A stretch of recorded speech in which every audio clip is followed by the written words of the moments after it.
Hi, everyone, and welcome back to another episode of Singing for Survival, the Capoeira History podcast. This is Desconfiado.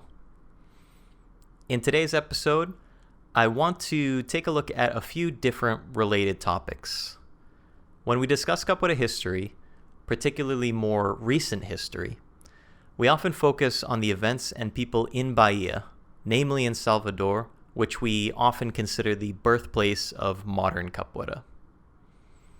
And this is because of the many important figures responsible for the trajectory of Capoeira who came from Bahia. People like Besouro, Mestre Bimba, Mestre Pastinha, and the fact that Salvador's Capoeira brought Capoeira to national approval and to legalization.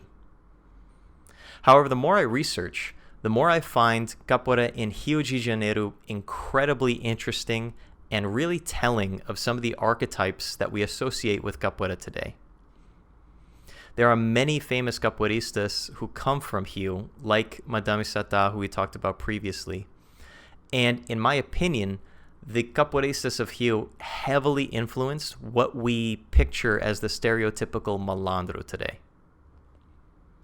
So, today we will talk about Capoeira in Rio, specifically what we'll call the Malta era, which is from the mid-1800s into the early 1900s. And as a focus point of the societal role of Capoeira in this place and time, we'll talk about Manduca da Praia. Guaiamu pegou na goa, o Guaiamu pegou na goa que é Guaiamu. Quer acabar com o outro, meu Deus, outro quer matar mais Jogo de fora pra dentro, jogo de dentro pra fora. Sabe hoje o vencedor, que a vingança não demora. Quando eu dobro uma esquina, faço o sinal da cruz. Não querem encontrar na goa, muito menos bom Jesus. Sai do corte da navalha, do punhal bem afiado. Bengala de cano curto, pra quem for desafiado. Eu rezei pra Santa Ana, pra ter meu corpo fechado. Passa longe de emboscadas, não ter o rosto marcado. Mas quem pode separar malandro da boemia? Posso não morrer de noite e acabar morto de dia. E valha-me Deus, e valha-me Deus, camarada. E Nossa Senhora, e Nossa Senhora, camarada. ai da proteção, e dai proteção, camarada. e da malandragem, e da malandragem, camarada. So, just a quick note before we get started. Throughout this episode, I will be using interchangeably both the Brazilian Portuguese and anglicized pronunciations of the city Rio de Janeiro. So throughout the episode, you'll hear me say both Rio and Rio. That's mostly for my convenience, but also for the convenience and understanding of the English-speaking listeners here. So just want to get that out of the way first. So before we dig into the state of Capoeira in the 19th century into the early 20th century, I think it's important to get a picture of what the political atmosphere in Brazil was like in this time. Now, the 19th century was a period of frequent and drastic change within Brazil.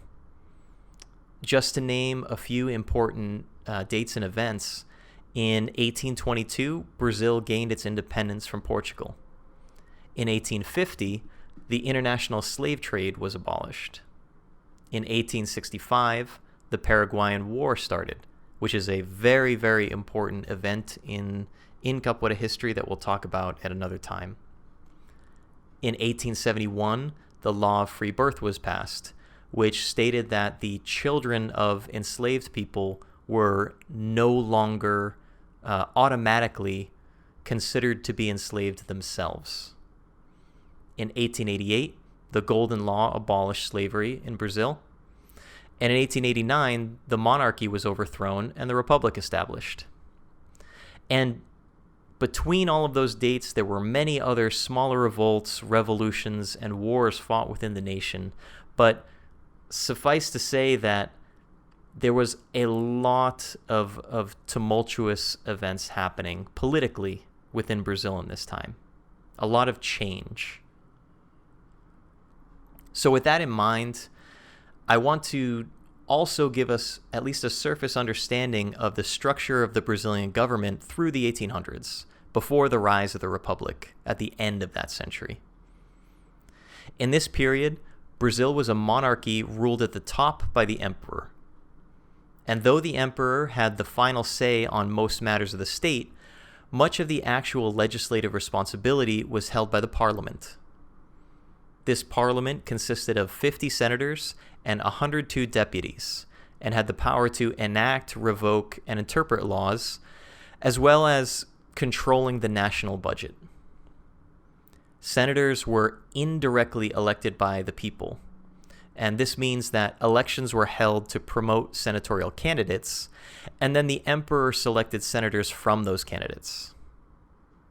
In addition, there were many smaller local and provincial governments that consisted of deputies who were directly elected, so closer to what we consider a more democratic election process.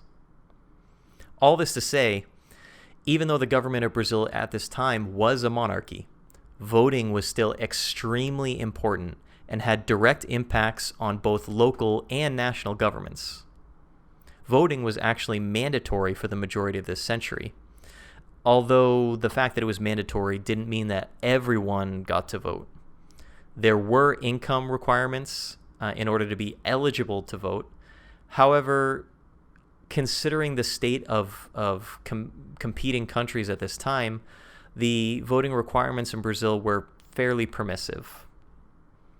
What I'm getting at with all of this, and what I want you to take away before we move on, is that voting was an integral part of the Brazilian government and the society in this time. It was done by, comparatively, a lot of the Brazilian population, and there were tangible effects of voting. So it was a very powerful institution at the time. So with this overarching political structure in mind, we will travel back to Rio de Janeiro, the same city we discussed in our episode on Madame Sata. By the early 1900s, Capoeira was nearly eradicated in Rio. But through the 1800s, it was a very present and powerful social feature, and one that the powers that be didn't take kindly to, at least not openly. In 1872, a police commissioner in Rio had this to say on Capoeiristas. Quote, "They form organizations of sorts according to neighborhoods, each with a specific leader. Not only do they struggle among themselves to gain control, but they also kill and maim other innocent citizens." End quote. In this stage, before slavery had even been officially ended, Capoeiristas were beginning to form gangs, which were referred to as maltas, to conduct essentially organized crime. We have to remember that this is a period where some formerly enslaved African people are beginning to gain some freedom. Even though slavery isn't ended, there are proportionally more and more free African people. And though they are no longer enslaved, they're not necessarily welcomed back into society. And this is something that we saw in the history of the United States as well. When you end an institution like slavery without trying to integrate the people who were formerly enslaved, then they become essentially outcasts of society, and oftentimes resort to things like organized crime in order to sustain themselves and to have some sort of power in that society. But a consequence of this is it starts to form the negative stereotypes against Capoeiristas as criminals, lowlives, and layabouts that would extend far into the following century. So though there were several types of crime that the Maltas were involved with, the most significant and impactful were political. The same politicians who openly opposed and sought to suppress Capoeira would hire or recruit Capoeira Maltas to serve as bodyguards, attack political rivals, and even influence the voting system. The newspaper Cidade do Rio, in December 10th, 1889, stated, quote, "Capoeira is the greatest evil the empire has bequeathed us. When the monarch's police decided to suppress Capoeira and imprison those who practiced it, the measures were always limited to signing a promise of good behavior and 2 or 3 days in jail. After their release, the Capoeiras were often recruited by the secret police." End quote.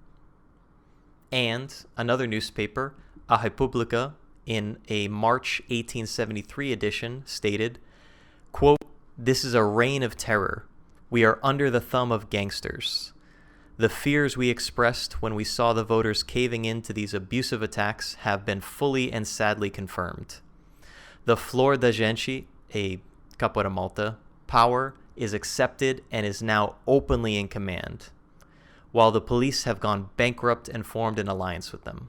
End quote.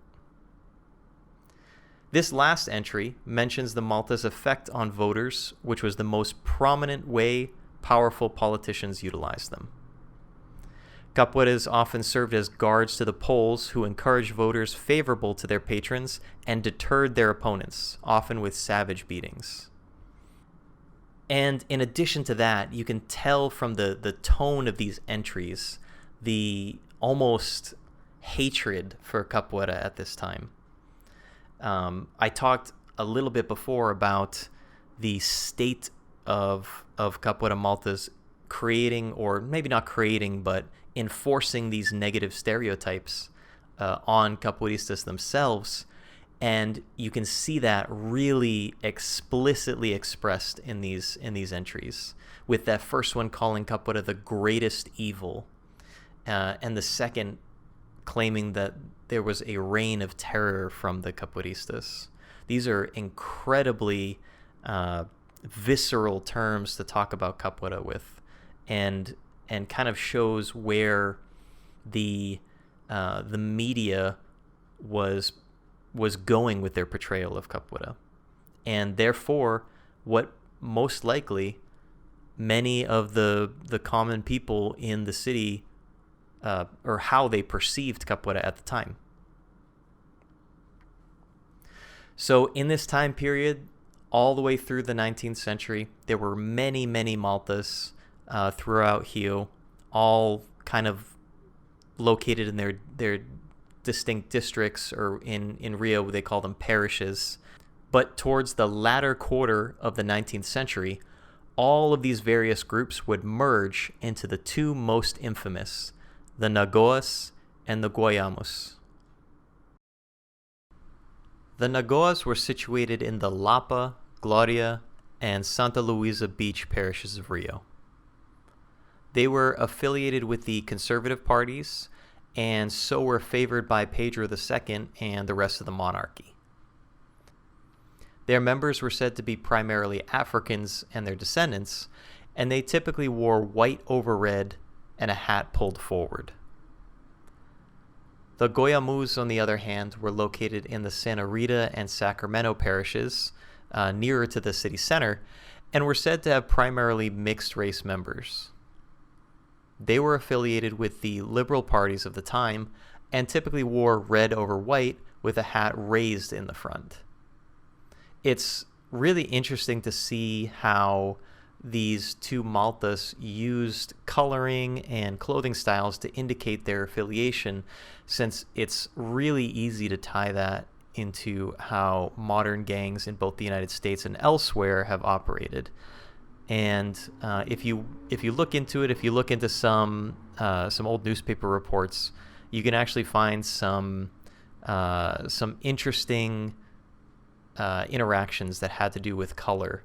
And by color, I mean clothing colors between the different members of these Maltas.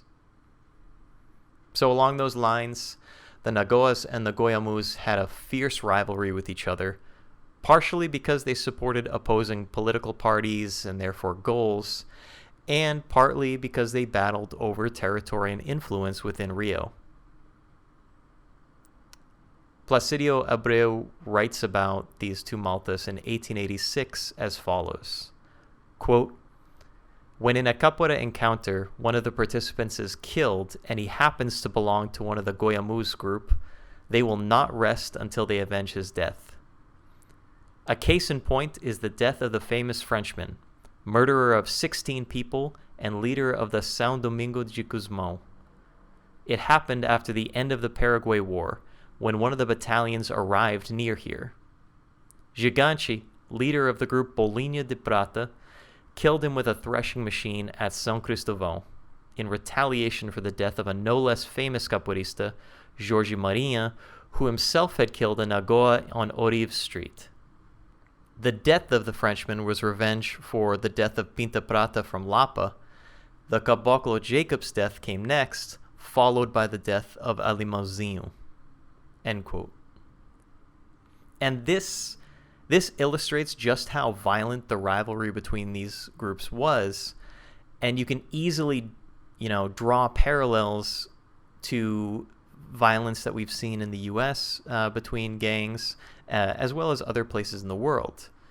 And what's kind of common here is the cycle of violence. This death is retaliation for this, which is retaliation for this, which is retaliation for this, and so on.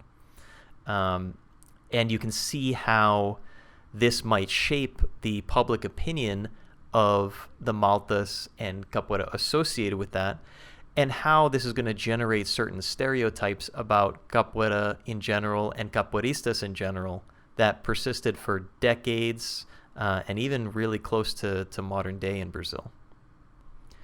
Another side note you can pick up on here is the use of apelidos or nicknames of the people involved. And apelidos are something that is still important to Capoeira culture today. Different groups do things differently. Some give names very early in a student's Capoeira journey. Others wait much later, maybe at a certain graduation. But regardless, it's something that's common to almost all contemporary Capoeira groups. And what's interesting here is many of the types of nicknames we see are very, very similar to the types that are given today. Names like Frenchman and Alimãozinho, talking about people's heritage and probably the way they look. And I'm sure everybody at least knows of someone named Gigante. Many people say that the origin of apelidos comes from when Capoeira was underground, which was exactly this Malta era. Where it is, very advantageous for you to not be referred to by your real name because the police are after Capoeiristas or looking to suppress Capoeira, and the Capoeiristas themselves are often involved in crime. So it's not 100% clear that right here we can say that this is the origin of the apelidos, but at the very least, it's clear from this record that they were already widely used in the mid to later 19th century. So the violence and political corruption that Capoeira gangs were conducting in Rio led to retaliatory action from the government around 1878, including a writ forbidding prisoners to confer with their lawyers before investigation. And the reason this was done is many times Capoeiristas would be able to connect with their patrons when they got in trouble through their meeting with their lawyers. So if we remember back to some of the other passages from newspapers that I read, many times Capoeiristas would be arrested and then would get off on fairly light charges because of their connections to these powerful people, and often because they were arrested doing things for these powerful people. When the monarchy eventually fell in November 15th, 1889, the new republic fought a relentless war against the hated Capoeiristas. On October 11th, 1890, Capoeira was officially outlawed. Before this date, Capoeira was heavily suppressed by the law and excuses were often found to put Capoeiristas in jail for capoeira, but it wasn't an official on the books thing that the art was illegal. And now this changed that. And with that change, that year, 6% of all prisoners were Capoeiristas. Through the 1890s and early 20th century, this effectively dismantled the power of Maltas in Rio and drastically reduced the prevalence of capoeira in that city. However, capoeira was not completely destroyed here. There are police reports extending into the early 1900s of people being arrested specifically for practicing capoeira, showing that there were still people learning and doing capoeira well into this time. In addition, if we remember back to our episode on Madame Sata, he was doing capoeira and being a very popular public figure in the 20s and on. So while capoeira was definitely nearly destroyed in Rio because of how the government clamped down on it, but it wasn't completely eradicated. It was just much more suppressed than other places like Salvador at the time, which kind of gets to why the two areas develop differently as we go forward into the 20th century. So I think this is now a good breaking point. So let's take a step back from our story and look into some music about Manduca da Praia.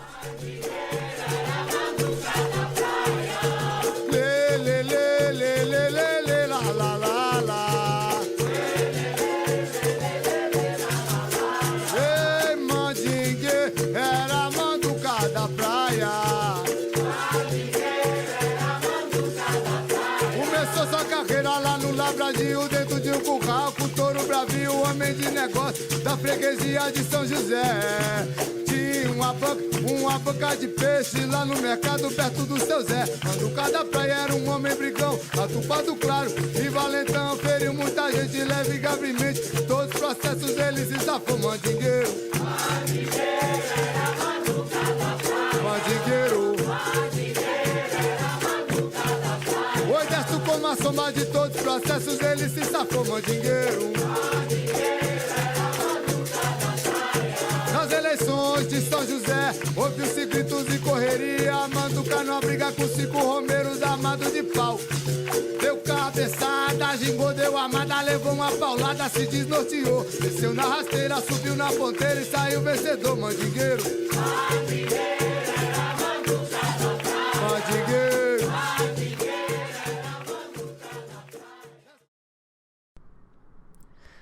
So this is another song by Mestre Marquinho Coreba from Capoeira Gerais. I know we've had some of his music here before, and I like bringing his music into these episodes because he has many that really paint a really rich historical picture, and this is a great example of that. So in the beginning of the song, in the first verse, he talks a bit about just setting the stage of Rio de Janeiro and Manduca's place in the city. And then as we get into the second verse, we actually get into the elections within the parishes of Rio, which I think is really interesting.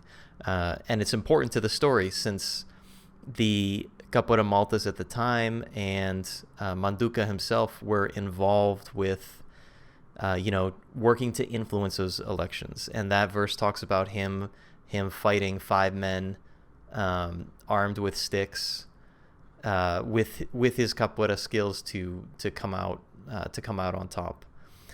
There's another story at the end of this song that I'm going to save for the end of our talk on Manduca, just to not spoil it. But needless to say, this is a great song to really paint a rich picture of not only Manduca da Praia, but also capoeira in Rio in this time period. Manuel Alves, more famously known as Manduca da Praia, lived in Rio de Janeiro around the midpoint of the 19th century. I haven't been able to find many specific details on his youth or even really an approximate date of birth, but there are still stories of his early life. Manduca was said to show great skill with navalhas or straight razors, daggers, and a long wooden stick called a petropolis. He was also known to be a skilled capoeirista from a young age, with references to his cabeçadas and rabijahayas. But beyond that, there's not really that much that I can find recorded on his earlier life. When he was older, Manduca gained notoriety as a successful businessman, running a fish counter in the Cidade Nova. He ran this business honestly and earned enough to live very comfortably in the city.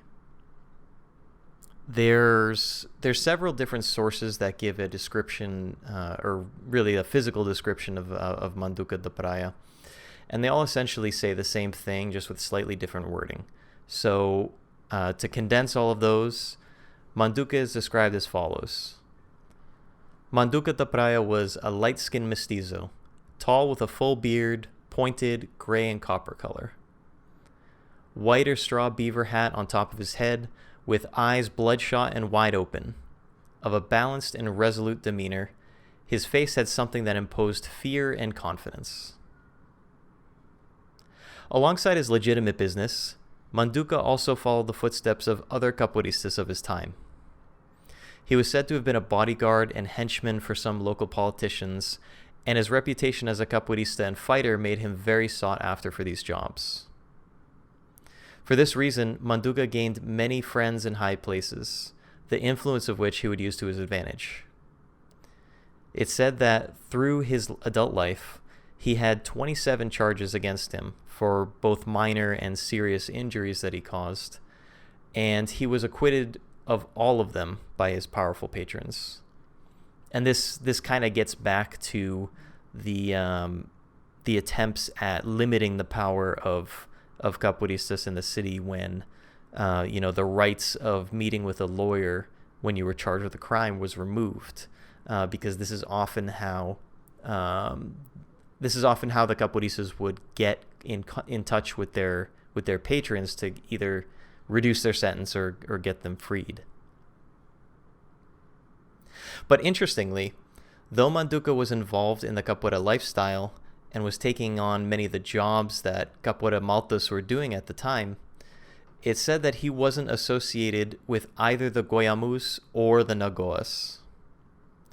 Allegedly, this was to protect the legitimacy of his business, as ties to known gangs would likely have hurt his fish counter. But even without the support of a group, Manduca was still one of the most famous capoeiristas of his time in Rio.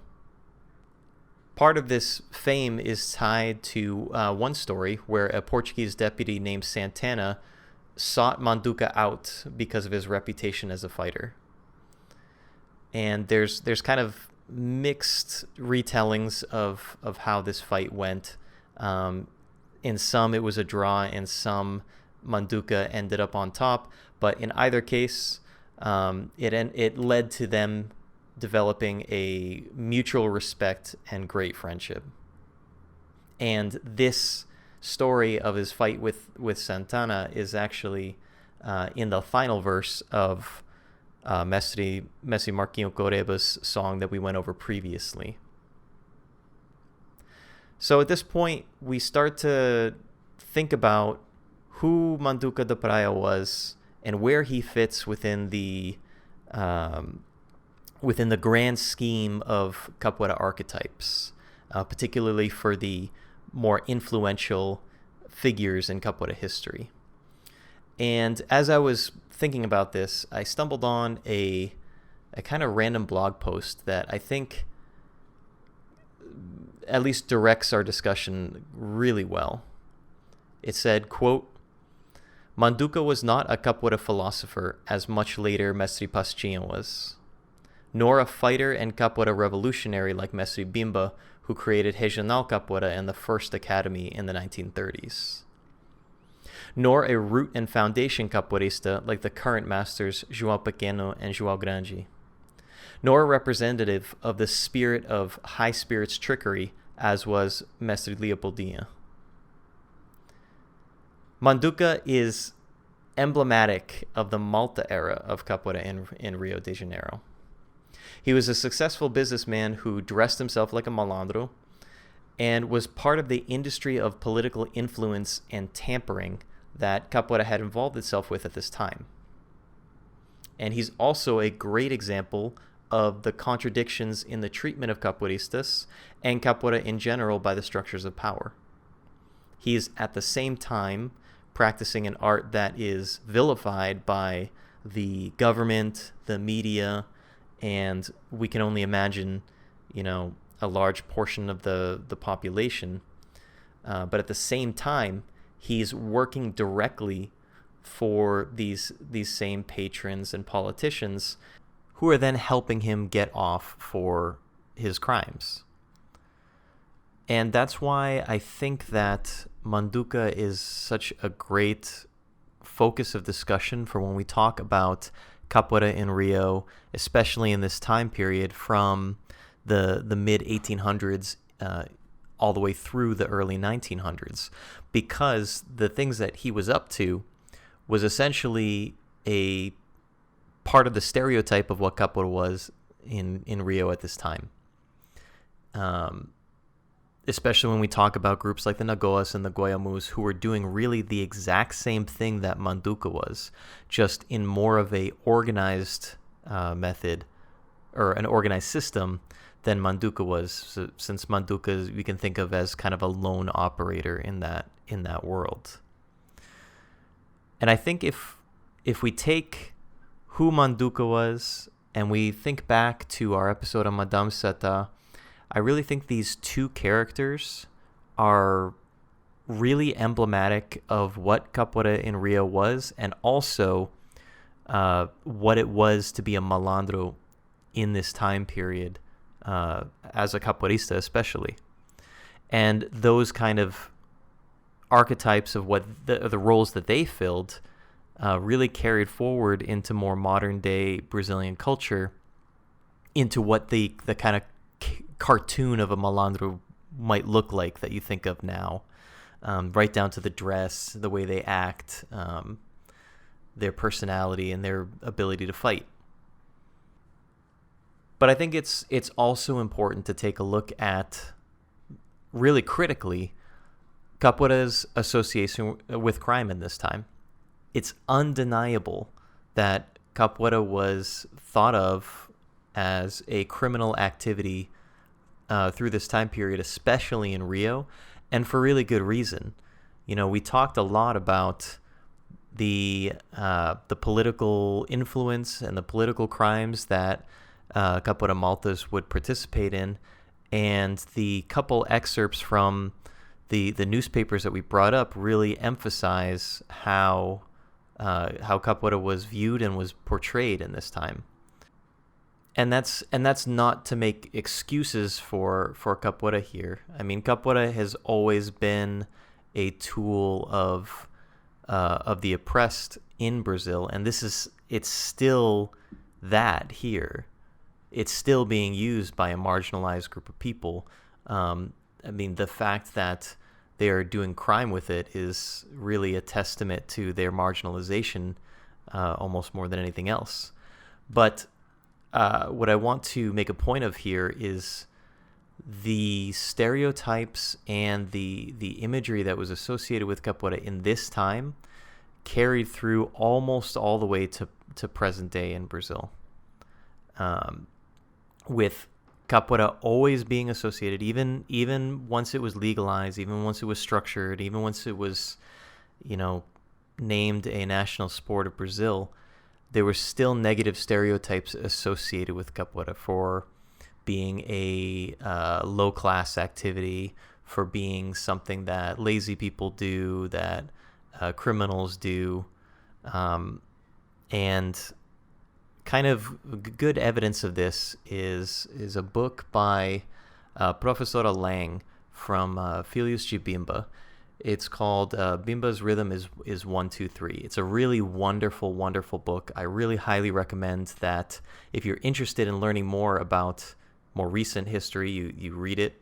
In that book, Professora Lang traveled to Brazil and did an ethnographical study of capoeira there, where she went to interview many different mestres all throughout the country to really gather their stories, which it's a very emotional and wonderful work, and it gives extra insight into the kind of the personal stories within capoeira. And as I was reading the book, one thing that really stood out to me throughout most of the interviews with semi-older mestres, say people who started capoeira in the 70s and 80s, is that they had to hide capoeira from their parents when they did it. They would lie that they were going to play soccer. They would lie that they were at school. Just different things like that, so that they wouldn't have to tell their parents that that's what they were doing. Because if their parents knew, then they basically would stop them from doing it. And it was because of the negative stereotypes associated with the art, making them not want their kids to be involved in that kind of thing. They thought that it would be bad for them. So that brings us to the end of today's episode on Manduca da Praia and Capoeira in the Malta era of Rio. This episode was actually a huge challenge for me to put together, mostly because it really made me realize how much I didn't understand about not only the history of Rio, but also even just the political structure throughout the different centuries of Brazil's history. So it took a lot of really digging into that to understand kind of why things were happening. You know, you can't really understand why the Maltas were a big deal if you don't understand how the voting process and political process was functioning in Brazil at the time. But that's what I love about this, is that it gives me a really good opportunity to learn and fill the gaps in my own knowledge. And this marks our 10th episode of this podcast. It's been a lot of fun putting these together, and I really appreciate everyone who's reached out to show support, to everyone who's been listening. It's really all I could hope for this, and I've gotten much more response than I ever could have hoped for at the beginning. So I really appreciate everybody. And yeah, I'm looking forward to continuing this on and trying to expand my own knowledge and explore new topics in both capoeira and Brazilian history. So thank you as always for making it this far. I really, really appreciate it. This is Desconfiado, and we'll see you next time on Singing for Survival. Era mandingueiro, usava navalha, valete vaqueiro, Manduca da Praia, mandingueiro. Era mandingueiro, usava navalha, valente vaqueiro, Manduca da Praia. Cabra me disse, alguém me falou que valentão Manduca desafiou o alavradinho, onde aconteceu o rabo de arraia e o cabra perdeu mandingueiro. Era mandingueiro, usava navalha, valente vaqueiro, Manduca da Praia. Mandingueiro. Era mandingueiro, usava navalha, valente vaqueiro, Manduca da Praia. Antiga feira de São José, Manduca brigava de faca e navalha no pé, tombo da ladeira, malandro no chão, da banda certeira.